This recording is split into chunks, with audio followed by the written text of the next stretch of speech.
आपको एक मैच याद होगा, आपको युवराज सिंह याद होंगे और आपको स्टुअर्ट ब्रॉड भी याद होंगे। अब आप ये सोच रहे होंगे मैं इन तीनों में से किसी के बारे में बात जरूर करूंगा, लेकिन नहीं, ऐसा नहीं है। एक रेफरेंस देना है।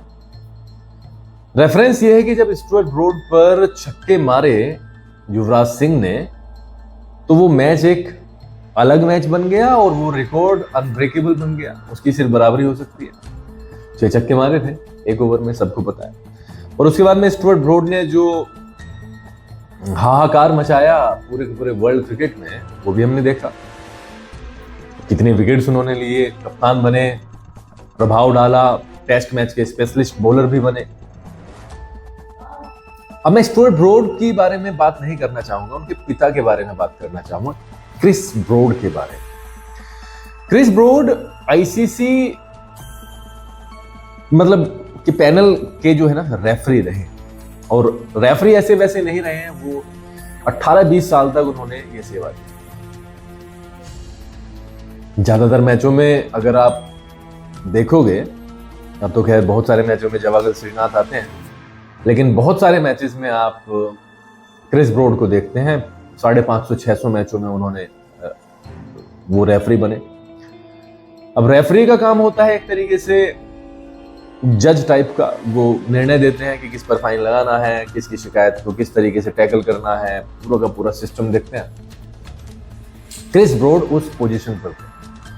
अब क्रिस ब्रॉड ने कल एक इंटरव्यू में तहलका मचा दिया है भाई, धमाका कर दिया है। और उन्होंने जो इंटरव्यू में बातें बोली हैं, उसी की एक कटिंग मैं आपके सामने पेश करने वाला हूं कि भारत के बारे में उन्होंने क्या क्या बोला है। उन्होंने कहा कि भारत का इन्फ्लुएंस बढ़ता जा रहा है आईसीसी में। एक बार का वाकया उन्होंने इस चीज को प्रूव करने के लिए बताया कि एक बार भारत 3 या 4 या 5 ओवर से पिछड़ रहा था, 5 ओवर 4 ओवर लेट चल रहा था, तो इस के कारण भारत पर फाइन लगना चाहिए था। लेकिन फिर एक आईसीसी के अधिकारी का फोन आता है क्रिस ब्रॉड पर कि इस मैच में पर्टिकुलरली आप इसमें थोड़ा सा लीनियंट रहना और कोई भी कार्यवाही नहीं करना। क्रिस ब्रॉड अचंभित रह जाते हैं, और क्योंकि इंसिस्ट किया जाता है कि सौरव गांगुली उस दौरान के कप्तान थे, कि सौरव गांगुली के ऊपर या किसी भी तरीके से टीम के ऊपर किसी भी तरीके की कोई कार्यवाही न हो। आईसीसी के अधिकारी का इस तरीके का फोन क्रिस ब्रॉड को वास्तव में सरप्राइज करके चला गया, और क्रिस ब्रॉड ने वही निर्णय लिया। क्योंकि जब आप एक नौकरी में होते हैं और एक संस्था के अंडर काम करते हैं, तो कई बार आपको उसके साथ में जाना पड़ता है। जगमोहन डालमिया और सौरव गांगुली की जोड़ी को कौन भूल सकता है। एक समय ऐसा था जब भारत को इंफीरियरिटी मतलब नीचता वाली नजरों से देखा जाता था, और हमने देखा है, अभी भी हमें याद है कि भारत को कुछ समझा नहीं जाता था। ऑस्ट्रेलिया के खिलाड़ी किस तरीके से बिहेव करते थे भारत के खिलाड़ियों के साथ, इंग्लैंड के खिलाड़ी किस तरीके से बिहेव करते थे ग्राउंड पर भारतीयों के साथ, वो किस तरीके से इनकी हंसी उड़ाते थे। I have also seen that. लेकिन जगमोहन डालमिया ने और सौरव गांगुली ने मिलकर के, जगमोहन डालमिया ने बीसीसीआई की और सौरव गांगुली ने टीम की काया पलट करने की जो जिम्मेदारी उठाई थी, वो बढ़ते बढ़ते बढ़ते बढ़ते आईपीएल की तरफ गई। और जब आईपीएल आया, तो आईपीएल ने सब कुछ फ्लैट कर दिया। आज आईपीएल की वजह से भारत के पास में, भारत के बोर्ड के पास में इतना पैसा है कि पीपल आर सेइंग कि ICC is run by BCCI ही चलाती है आईसीसी को। और किस तरीके से हमने देखा भी, आप जैसा है वहां पर, तो भारत का डोमिनेंस है। देखिए, डोमिनेंस तो इंग्लैंड का भी था कभी, डोमिनेंस तो ऑस्ट्रेलिया का भी था कभी, डोमिनेंस तो हर बड़े देश का रहा है वहां पर कभी ना कभी। अब जब भारत का डोमिनेंस आया, तो ये सबके सब चिढ़ के पड़े हैं।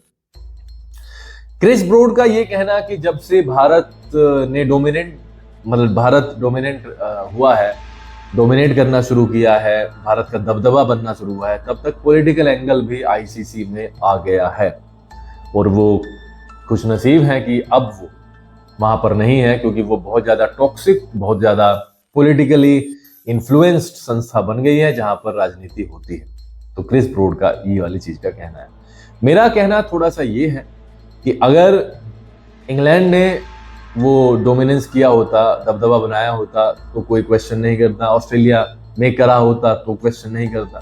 अब भारत की पोल खोलने के लिए क्रिस ब्रॉड इतने साल के बाद में आए हैं।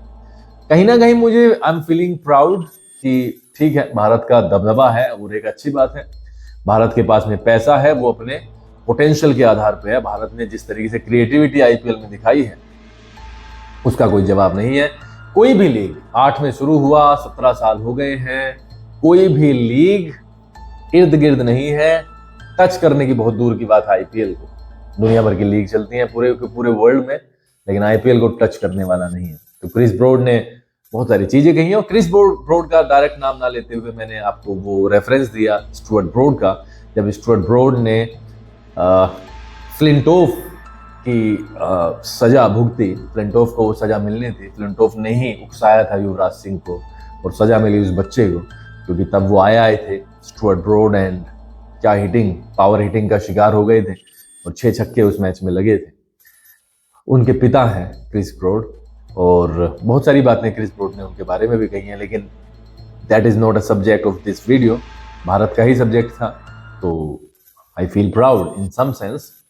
और एक और चीज मैं कहना चाहूँगा, भारत का दबदबा रहा है पैसों में, आईपीएल की बहुत सारी देन है, बट यहाँ पर मैं कपिल देव जी का भी शुक्रिया अदा करना चाहूँगा, क्योंकि आईपीएल जिस कारण उत्पन्न हुआ उसका कारण आईसीएल है, जो किसकी देन थी? कपिल देव साहब की देन थी। अनफॉर्चुनेटली पैसे की कमी के कारण आईसीएल नहीं चल पाया, क्योंकि बीसीसीआई पर एक बैकअप के लिए पूरा का पूरा पैसा था आईपीएल में अच्छे अच्छे खिलाड़ियों को लाने का, तो आईसीएल का फेल हो जाना तय था, क्योंकि वहाँ पर रिटायर्ड खिलाड़ी थे, कुछ ऐसे खिलाड़ी थे जहाँ पर वो पैसे कम लेते थे। कम लेने का मतलब ये है कि कपिल देव साहब उतने अफोर्ड नहीं कर पाते थे कि अच्छे खिलाड़ियों को वहाँ पर ला पाएं, और पॉपुलैरिटी के कारण ही क्रिकेट देखा जाता है। That's why IPL one the battle और हम यहाँ। लेकिन फिर भी बहुत बहुत धन्यवाद कपिल देव साहब का कि उनके दिमाग ने आज भारत को यहाँ पर खड़ा कर दिया।